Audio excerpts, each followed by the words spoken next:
Why are you lazy? You are lazy.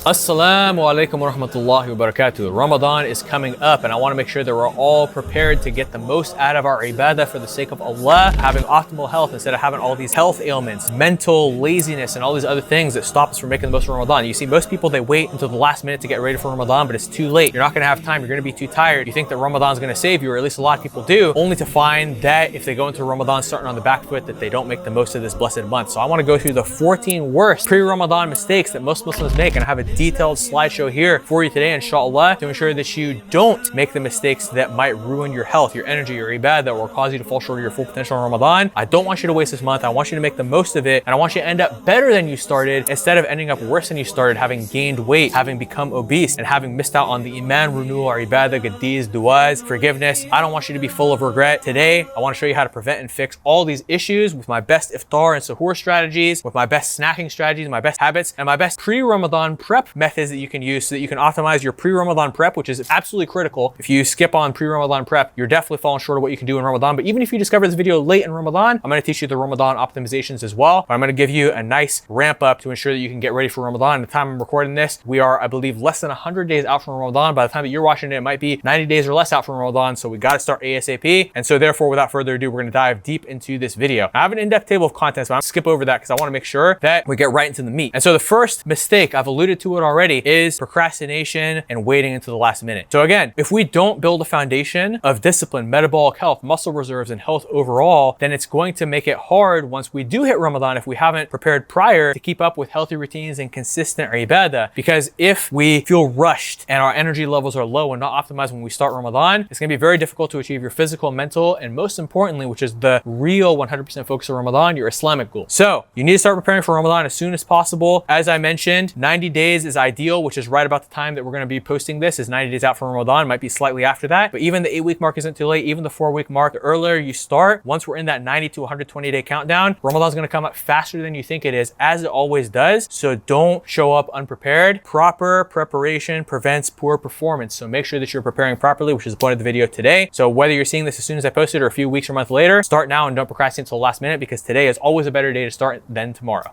Okay? Otherwise, like I said, you're not going to have time. You're going to be too tired. You're going to rush your prep. You're going to fall short. Ramadan's going to hit you out of nowhere. It's going to start coming up faster than you think it is. So start preparing now. Now, let's dive into the meat, which is poor muscle reserves and metabolic health. Now, why is this an issue if our goal with Ramadan is our ibadah? Well, I'll tell you exactly why. You see, if you're overweight, under-muscled, and not metabolically healthy, and you're starting the month in poor physical shape, it's going to make your fasting and your ibadah more challenging, which means even if you're pushing yourself at 100%, well, 100% of only 20% is only 20%, versus if you get yourself to 100% physically, mentally, metabolically, everything else, then 100% of 100% is 100%, which is 5 times better. So let's say that you push yourself to your absolute limit, but your health is a limiting factor in your ibadah, and you can only last half of tarawih, then you're only getting half of their ibadah. Versus if your stamina is so good that not only do you do tarawih, but you're reading Quran afterwards, praying qiyam al-layl, everything, imagine how much better that's going to be. So you can build endurance now before Ramadan. You can easily maintain it during Ramadan without taking any time away from your ibadah, especially you get more ibadah out of Ramadan, which is so important and critical, and why this mission of being healthy before Ramadan is of critical importance. Yet so many people fail to realize how important it is, which is why they neglect their health, and thus they end up neglecting their deen and falling short of being the best they can be in Ramadan. So what are the principles that we need here to build a solid base so we can maintain our strength, energy, health, and make the month something that we thrive in instead of something that we struggle in? Well, ultimately, I want you to get the opportunity to thrive. So let's talk about the different components: metabolic flexibility, muscle reserves, and we'll go a lot deeper into this in the specifics, right? So metabolic flexibility refers to your body's ability to switch into fat burning mode to give you amazing energy during your fast and help you to use fat for energy, which is immediately going to give you an instant win of having more energy to do more ibadah in Ramadan instead of feeling tired, lethargic, and lazy. It gives you a secondary win of finishing Ramadan leaner because your body's using fat for energy during your fast. You actually finish Ramadan looking better, feeling better, and having so much momentum that instead of being in a slump for 2 months after Ramadan, you actually just keep excelling. You keep doing your extra ibadah after Ramadan. Shawwal faster, easy. Boom. By the time Dhul Hijjah comes around, you haven't dropped off on your ibadah at all, and boom, you're just making the most of your life in every single way, right? And Dhul Hijjah, the first 10 days of Dhul Hijjah are the best 10 days of the year, and they come up real quick after Ramadan. You already know. So,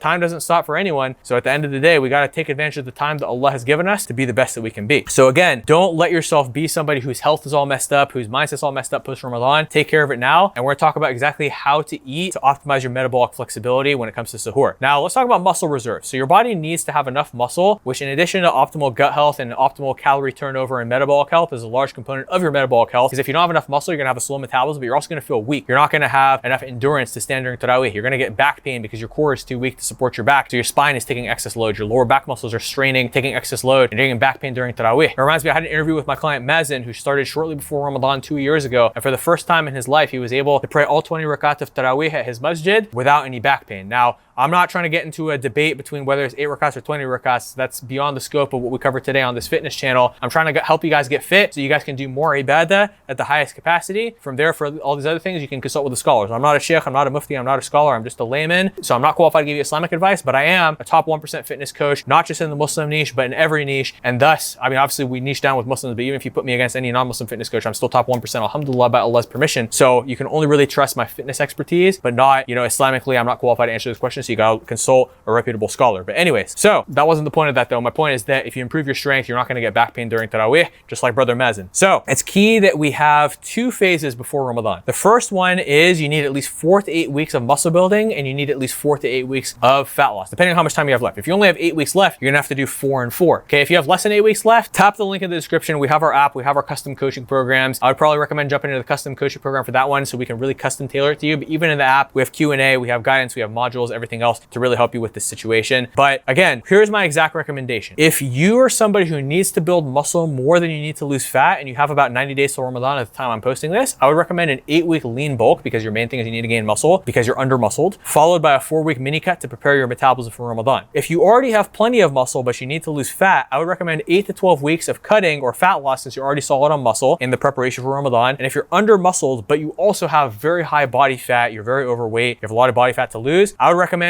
one of 3 situations. 12 weeks of recomping, which means you gain muscle and lose fat at the same time, because the cool thing about being really overweight is you can actually do both. I mean, even beginners who are skinny fat can do both, but if you're really overweight, you can gain muscle and lose fat at the same time for a significant period of time just by fixing your diet and training properly. But another situation is you can do a 4-week recomp just to get your metabolism going, because your metabolism does get faster during a recomp versus it usually doesn't get faster during a cut in most cases, except for beginners. And then you do an 8-week cut. Okay, and by the way, during the cuts, we're always training for muscle retention and growth. So you're still going to gain a little bit of muscle and strength, and your metabolism may still improve, especially if you're somebody who's very overweight and poor health right now and you're a beginner. I mean, yeah, your metabolism will go up while you're cutting initially, although for advanced people, your metabolism usually slows down when you're cutting. It's just not as rapid as during the recomp. Or again, for the person who's under muscled but has a lot of fat to lose, you could do an 8-week recomp followed by a 4-week cut. But there needs to be some degree of cutting in there, which is why even that 12-week recomp, I'd recommend above that the 8-week recomp followed by a 4-week cut, because you need that cut to teach your body how to have more energy on lower calories, and you need your body to get used to being in a calorie deficit so you can assess whether your metabolic flexibility is on point or not. And if you struggle to lose fat, we need to use some carb cycling to train your body to use fat for energy so that it can do so during your fast to help you have more energy for ibadah, which is the main purpose, and as a secondary benefit, so you're fit after Ramadan so you can resume your ibadah as normal post-Ramadan without any post-Ramadan slump, or with a minimal post-Ramadan slump just from maybe your sleep schedule the last 10 nights, which happens, but we can teach you how to bounce back from that really quickly as well. Now, the muscle growth phase is key for your muscle reserves, because we do need at least 4 weeks of muscle building. In the cases of people who are under muscled, which contributes to their poor metabolic health, we actually need a little bit more, because a lot of people lose muscle during Ramadan, and that can make you feel weak to where by the last 10 nights you have less stamina. We don't want that. We want to maintain muscle during Ramadan for that purpose, and just in general, and also for our metabolic health, everything else. And also so you're not stressed out about losing muscle and feeling weaker during Ramadan, but instead, even if you feel slightly weaker from the fasting itself, you don't feel weaker from actually losing muscle. So you're actually going to start feeling stronger by the end, because you still have all your strength and your body gets very used to fasting. And maybe you've experienced that before, maybe you haven't, but if you haven't, inshallah, this Ramadan will be different as long as you implement what I'm teaching you today. Now, the fat loss phase, as I mentioned, is important for your metabolic health to train your body to use fat for energy and produce more energy while retaining and even gaining muscle when done correctly, thus resulting in better energy levels during Ramadan, better fat loss, better stamina, health, energy for you to pour into our ibadah, inshallah, which is the purpose of Ramadan. Now, mistake number 3 is unhealthy lifestyle habits. So unfortunately, a lot of Muslims especially, I always imagine like, a young single brother who's got nothing better to do than stay up till 2 a.m. drinking chai and playing video games and watching TV. But there are married brothers with kids who fall into the same category too. And I'm not saying that to judge you like you're a bad person because you have this issue. I'm saying that out of compassion, because I've had enough clients who are amazing brothers, many of whom them or in incredibly successful, prestigious careers, but they still have these bad habits of staying up late, getting bad sleep, eating junk food, especially late at night, eating these oily family meals where they have no ability to practice restraint because they have 10, 20, 30, 40, 50 years of ingrained negative habits of overeating junk every single meal, and you're snacking on high calorie foods. And this obviously damages your health and makes you sluggish, bloated, low energy, and lacking discipline to push through and do maximum ibadah. But also, perhaps in addition to these physically unhealthy routines you might have some religiously unhealthy routines, meaning you're not really good about your extra ibadah. And I know that all of us at various points in our lives might struggle with the extra acts of ibadah, like maybe,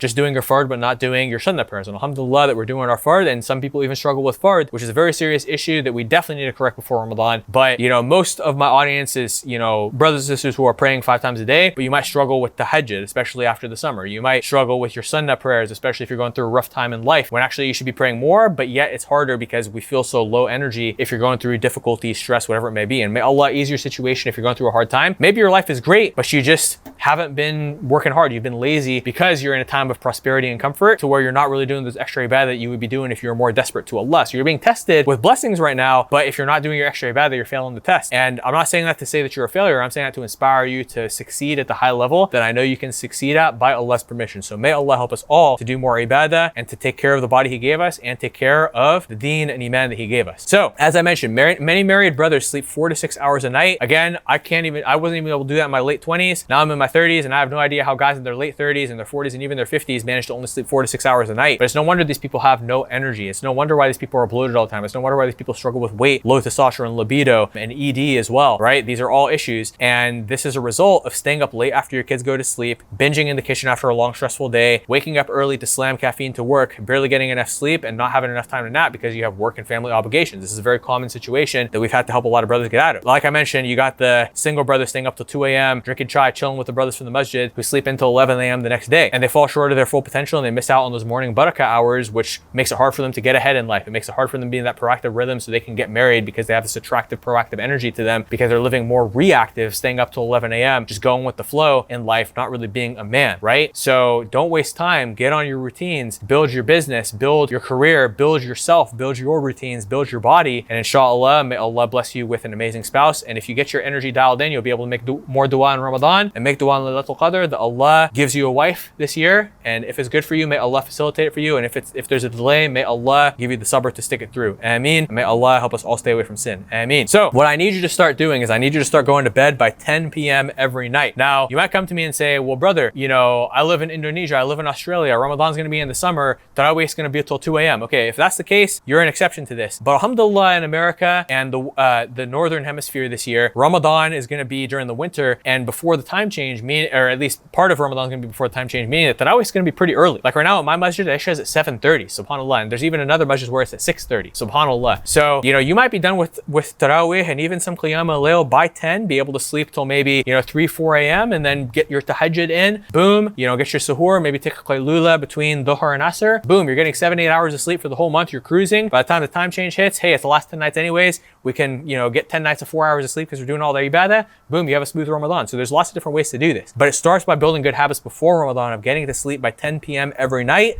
unless you live in the southern hemisphere where Isha is obviously much later. So in that case, obviously your fard salah is more important than your sleep. But actually I had a brother who, he lives in the Pacific Northwest, and during the summer here in the north hemisphere, what he would do was he would sleep, he would wake up and pray Isha at its time, then go back to sleep, then wake up, pray Fajr and Tahajjud, go back to sleep and sleep till 7 or whatever it may be. And he was able to get his full, 8 hours of sleep, even as a father of 3 and busy professional. So there are a lot of different ways that you can set up your sleep schedule, and I can go on a million tangents and different client stories on how we do this, but obviously the link is below in the description if you need some personalized help with your sleep schedule. Now, part of why it's important to sleep from 10 p.m. to 2 a.m., at least before Ramadan, even if you can't during Ramadan, is the fact that your growth hormone production is optimized between the hours of 10 p.m. and 2 a.m., which increases your collagen production, everything else, and will give you some sleep reserve so you can at least get into Ramadan without being on an empty tank, but instead be on more of a full tank, so to speak. You could go nocturnal schedule in Ramadan if you're single or you have flexible work and you don't have to take kids to school in the morning, but most people are not gonna be able to do this. So we'll talk about workout times either later today or in another video, inshallah. Same thing with junk food, cut it out, build healthy eating habits now, get a meal plan either in the templates in our app or the upgrades offered in our app for a custom meal plan, or even our hands-on coaching. Again, all links are in the description. And we teach you how to optimize your routines for more ibadah. But either way, start getting in your sunnah prayers, your sunnah fast, and practice your Ramadan meal plan, and get your ibadah stacked with good habits prior to Ramadan, so you can ultimately make the most of Ramadan itself, inshallah. Now, number 4. So again, with our metabolic health, this is another big issue with, poor metabolic health, is that if you have poor metabolic health, your metabolism is going to struggle to produce energy when you're fasting, which is going to result in a worse energy dip. It's going to make it hard to have stamina during the fast, and you're also going to feel low energy at night after iftar, especially if you make a mistake later on this list, which is unhealthy iftar, and we're going to talk about the worst iftar foods. But metabolic issues contribute to weight gain, low energy, and mental fog, which hinders your productivity during the day if you have to work and you have other responsibilities, and of course your ibadah at night and during the day. So we don't want to have this issue. So what is metabolic flexibility? How do we stimulate it? So again, as I mentioned before, it's your body's ability to switch into fat burning mode. And 80 to 90% of people, as soon as they enter a calorie deficit, their body's going to figure it out. Even if there's a little bit of an initial hiccup, it's going to figure it out within a week, right? Which is amazing. As long as they're properly training to gain muscle and retain muscle, and they're consuming enough protein, they're going to start burning fat. Some more optimally than others, but there is a small percentage of people who have such poor metabolic health that unless they actually force their body into a ketogenic state, either with full-on keto, carb backloading, or a cyclic ketosis diet, their body will actually struggle and get into fat burning mode. So we have to assess this with you by putting you on a deficit. Again, what we always try, because there's an 80 to 90% chance of success, is to start with a normal deficit first, which usually for most people, depending on your size, again, it needs to be customized, but it's gonna need to be 100 to 150 grams of carbs per day if you're sedentary, 150 to 200 if you're decently active, like you work out at least 3 or 4 times a week, and 200 to 250 if you're very active and you're already lean. 80% of the time, this is sufficient to lose weight. Of course, we're also usually consuming low fat with that much carbs, so 45 to 55 grams of fat, depending on the person, 150 grams of protein for women, 200 plus grams of protein a day for men. Again, see the custom meal plans in our coaching program and app, and the templates in the app as well for more, inshallah. This is usually sufficient for 80-90% of people, even if the deficit failed them before, because maybe before they weren't training properly, they weren't eating enough protein, they were eating too much fat and doing all the snacking that actually sabotage them from even getting in a deficit. Once we can take control of these variables, it's usually enough for people to start losing body fat. But sometimes carb cycling and a brief ketosis phase are required, so test it out on yourself in our app. 80-90% of the time, you're gonna get results. 10 to 20% of the time, you can go deeper with the carb cycling and brief ketosis phases to force your body to learn to use fat for energy, which we cover in the app and we'll continue to cover as well in our content, in our app, in our client community, our Q&A, and of course in our personal hands-on one-to-one coaching. Now, mistake number 5 is that people do not build exercise routines, habits, and momentum. If you lack an exercise routine and you have inconsistent or poor exercise habits, because you lack an established routine or you're just working out kind of inconsistently, again, you're gonna be weak in your body and this is gonna decrease your energy and stamina. Physical neglect leads to lower resilience, muscle loss, decreased overall health, which makes fasting and ibadah more difficult and reduces the quality and quantity of your ibadah during the precious limited time opportunity we get during the brief period of Ramadan. So don't waste it. And it's truly a fact that when you don't exercise, you're less energetic, you're more lethargic, you're more foggy headed, less clear headed, more brain fog, less happy, more grumpy, more irritable, and negative. So start exercising and you will gain more energy, more mental clarity. You'll make better decisions. And in addition to improving your decision making, it's going to improve your discipline, your happiness, your baseline positivity and gratitude. And if you have more gratitude, it makes you feel closer with Allah. It's one of the greatest ways that I have found to feel closer with Allah is by increasing my gratitude. And you're going to feel more energetic and capable. You'll be able to do more ibadah. And once you taste the sweetness of exercise and the positive impact it has to all areas of your life, both deen and dunya, you're never going to look back. You're never going to go back to the unhealthy version of yourself that you might have been in the past. And if you do, it'll be easy to bounce back because you've tasted the sweetness and you will crave the exercise again. I had a client who was struggling with exercise in his 40s, had never worked out before. He had done like a little bit of running when he was younger, but even that he had fallen off on. And subhanAllah, now he's got 2 kids, he's a doctor and he's in his 40s and he works out almost every single day. Even in Ramadan, he was doing extra workouts in the mornings after suhoor and fajr, which blew my mind because I get dehydrated if I do that. But he was like, hey, you know what? If I work out, I have more energy. If I don't work out, I don't have enough energy during my fast, which makes my life hard. So I work out now. And I was like, wait, are you the same brother who 2-3 years ago, you were struggling with consistency in your workouts? And he was like, yep. I was like, subhanAllah, what if I told you 2-3 years ago you get to that point? And he was like, I would never have believed it. SubhanAllah. So may Allah continue to bless them. Allahumma barak, alhamdulillah. Inspiration for us all. And alhamdulillah for all the amazing clients we've gotten to work with. So mistake number 6 is the opposite of that though, which is laziness. Now, yes, I already talked about procrastination, but laziness. These are all mental issues that we as an ummah need to overcome because you're probably not a lazy person. You probably work hard at work. You probably work hard for your family. You might even strive your hardest in your ibadah despite any physical limitations you may have due to your health. But in the health is the area where so many Muslims, I would even say most Muslims who I see, tend to fall short and be lazy, even if they're high performers in all other areas of life. And this is unacceptable. We as Muslims have to take care of the body that Allah gave us for the sake of Allah. This is so important from an Islamic perspective, from a dunya perspective, from every perspective. It helps us in every area of our life to be physically fit. And this is an issue because if you're lazy in your fitness, you will become lethargic, and this becomes a barrier to both ibadah and physical activity. And this lack of motivation perpetuates itself in a negative cycle and will prevent you from engaging in a meaningful way with Ramadan, and makes it difficult for you to complete the month feeling religiously and physically rejuvenated. Again, lack of exercise and lack of healthy diets are two symptoms of a bigger problem, which is laziness. And unless you just lack education, which is what we're here to give you, then it's a laziness issue. Now, of course, if you just lack education, but you're otherwise hardworking and willing to invest in yourself, all you need to do is just tap below and grab our app to fix this. But if you do at least have a general idea of what you should do just from watching videos, but you're not eating healthy still and you're not exercising still, then the truth is, and I'm not saying this to offend you or be rude, I'm telling you this so that you can have problem awareness so you can solve it, is you are lazy. Point blank. There's no other reason why you're not doing what you know you should be doing unless you're literally lazy. And you might already be self-aware. I have a lot of brothers and sisters as well, but mostly brothers, ironically, who come and say, brother, I know how to work out, I'm just lazy. Well, why are you lazy? Do you not have sufficient motivation? At the end of the day, even if you're too lazy to implement beneficial knowledge, even our app won't help you, to be honest. I mean, accountability and putting money into something will help you, but beyond investment that you need to put to get yourself bought in and help you with accountability, you also need to intrinsically want this for yourself. And I have some videos on this, like the forced goal setting method one and all that stuff, but you do need to find that deep motivation inside of yourself. I won't go too deep into this because I don't want to waste your time if you're somebody who's not lazy, but if you're a lazy person, you need to do some soul searching, figure out how to motivate yourself, or it's going to cost you in both this life and the next. And we have videos that go deeper into that. I may have my team attach a card somewhere on the YouTube video to be able to learn how to do that. Now, the next one is not quite laziness. It's something that I think is also still common though, which is low discipline. So again, it's not as severe as laziness, but it's along the same lines, because if you don't have discipline built up before Ramadan, it's challenging to stick to routines, resist cravings, and remain consistent with your prayers and ibadah. And you can build this before Ramadan so that you have it during Ramadan. The growth mindset. We can always grow, we can always improve. I know it's hard. Sometimes you feel so stuck in your problems, but with the right interference upon that problem, the right working on yourself, you can and will grow beyond what your current paradigm is. And we always have to have that growth mindset, you know, just like how the Sahaba, many of them had issues before Islam during the period of Jahiliyyah.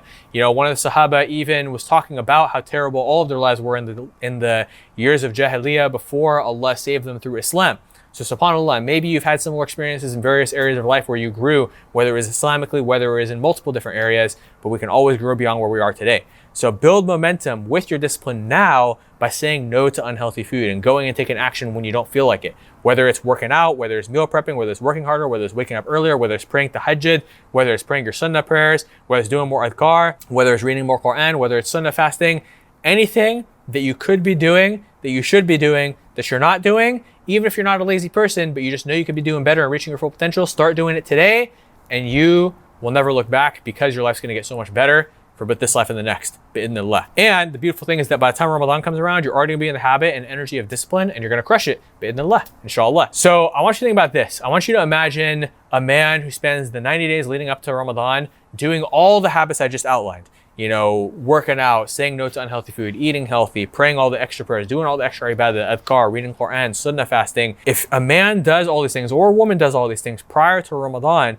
being disciplined, building momentum, seeing amazing results in deen, body, and life, guess what? This man or woman is going to hit the ground running in Ramadan. He or she is already at 110% before Ramadan, and you get this boost to 210% in Ramadan because you get the 100% boost from Ramadan. You dominate your goals across ibadah, every other area of life. You have the best Ramadan you've ever had, and you continue to build and excel in momentum and ihsan from there in Shawwal, I mean, obviously there's Shawwal and there's a couple other months, there's Dhul Hijjah and beyond, right? But then you have the man or woman who uses Ramadan as an excuse to procrastinate and be lazy prior, who thinks that as soon as Ramadan hits, he's going to get a boost. So he starts at negative 100%. He's got all these bad habits and he thinks Ramadan's going to get him to 0%. But I don't want you to just go from subpar to par. I want you to go from par or even already above average to extraordinary. This is the best way to leverage this 100% boost you get in Ramadan. So do you want to go from ihsan to super ihsan, or do you want to go from subpar to par? Ihsan means excellence, by the way, for those who don't know. The choice is yours. So if you're currently subpar, don't despair. You can use that as momentum and motivation to build up and get to par and even get to ihsan, so that when Ramadan comes around, you get a boost instead of just a crutch. I hope that makes sense. Mistake number 8, caffeine dependency. Now, this is, I have to admit, something that I've been struggling with. I've been taking a lot of caffeine lately. I've been pushing a lot, had a lot of business goals, pressures, stresses upon me, and I started overusing caffeine a little bit. So this is a reminder for me just as much as it is for all you, which is that dependency on caffeine going into Ramadan is going to create additional energy struggles, especially the first few days as the body adjusts. Withdrawal symptoms can include headaches, irritability, and fatigue, which can make fasting more difficult. So you need to get that out of the way before Ramadan. Don't waste your Ramadan going through this, okay? It's a rough one, even for myself. I love my caffeine and it's hard to lower it before going to Ramadan. You can take extended release caffeine in Ramadan. You could try to suffer from the crash for the first few days, but don't waste your Ramadan like that. Get that crash of coming off caffeine before Ramadan so you don't have to waste your Ramadan, okay? Don't kill your momentum early on in Ramadan or you're gonna pay for it for actually the whole month. The first few days of Ramadan is an opportunity to really skyrocket your momentum, so don't miss that opportunity. So the best thing you can do is taper off. Let's say that you're somebody who takes a lot, 400 to 500 milligrams of caffeine a day. Try lowering it to 300 to 400 and continuing to lower it from there. Even taking a day off per week, then 2 days off per week, etc. Progress it, and this can be customized for you as well. If you like to have caffeine as soon as you wake up at 4:30 a.m., I'm telling you right now, even if it wasn't Ramadan prep, you're gonna benefit from pushing it back to maybe 6:30 a.m. Take a cold shower in the morning to boost your energy, or make wudu with cold water can be equally helpful, and even push it back to 7:30 or even 8:30 a.m. or later so you stop being dependent and you can go your first 2, 3, or 3 to 4 hours of the day without caffeine. Baby steps are gonna lead to big results, inshallah. I hope you enjoyed the intro to our Ramadan series. Check out the next few videos on suhoor, iftar, and sleep routines and habits somewhere attached over here. We're gonna add all of them over here or in the description after they're released to make sure that you can get fully prepared to make this your best Ramadan ever. I'll see you there, inshallah. Assalamu Alaykum.